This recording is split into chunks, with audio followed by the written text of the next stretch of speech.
We chose this topic because COVID is still something that is happening in our lives currently, which means that we can get new information regarding it every single day.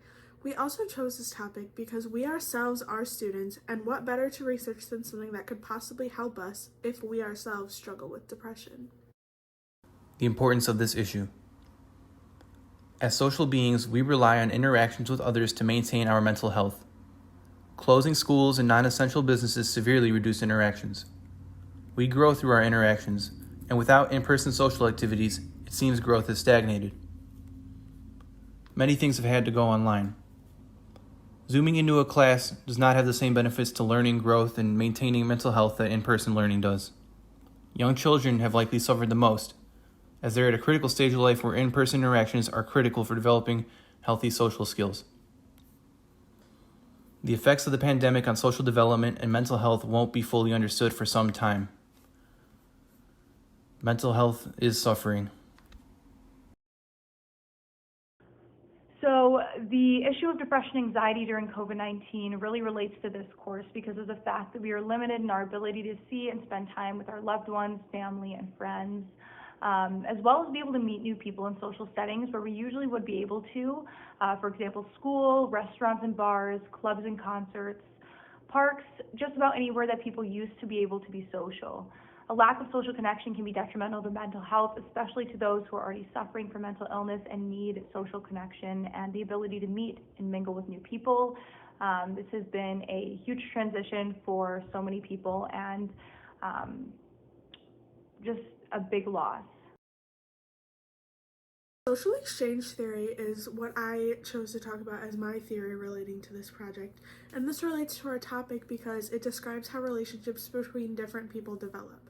The scientific journal that I found defines the social exchange theory as actions that are contingent on rewarding actions from others.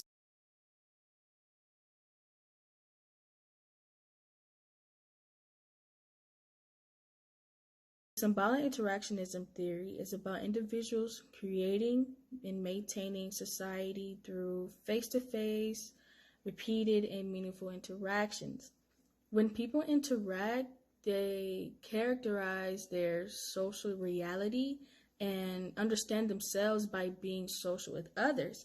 And this theory relates to our topic because the pandemic stopped individuals from interacting, which affected people from recreating meanings. The symbolic interactionism theory is about Social comparison theory is the idea that individuals determine their own social and personal worth based on how they stack up against others.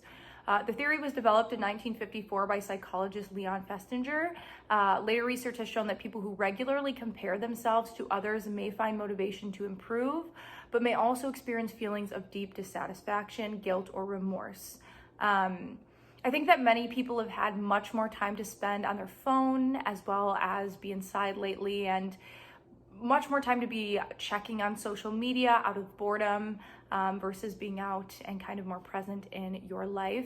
And watching other people not follow the social distancing guidelines, seeing people out, could lead to a feeling of being left out and also lead to feeling sad and depressed because they aren't as positive or happy as the others who are posting on social media who appear to be positive and happy. And that kind of leads to a lot of comparison and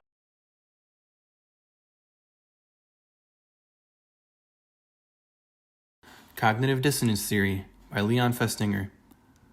During the pandemic, many of us have likely felt dissonance or psychological discomfort regarding the changes to what we thought was previously normal. Leon Festinger's theory states that when we see information that doesn't match our beliefs, we will misperceive, misinterpret, or reject that information. Our actions and beliefs must be consistent for us to feel comfortable. If they aren't, that discomfort will cause us to rationalize our beliefs and change our attitudes to reflect our reality. With school entirely online for the past year, many have struggled accepting and feeling comfortable in the online classroom, creating dissonance. Through cognitive dissonance theory, we likely changed and rationalized our new understanding of normal in order to succeed in the online classroom. Effort justification, a part of the theory, says that we put ourselves into uncomfortable positions intentionally to achieve a desired outcome. And students need course credits in order to receive a diploma, certification, or degree. So even though we might not be comfortable, we convince ourselves it's worth it, even though we feel the dissonance.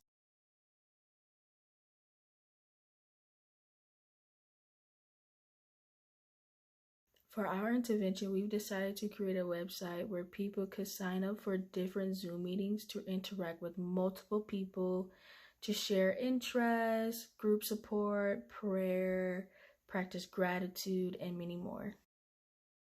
For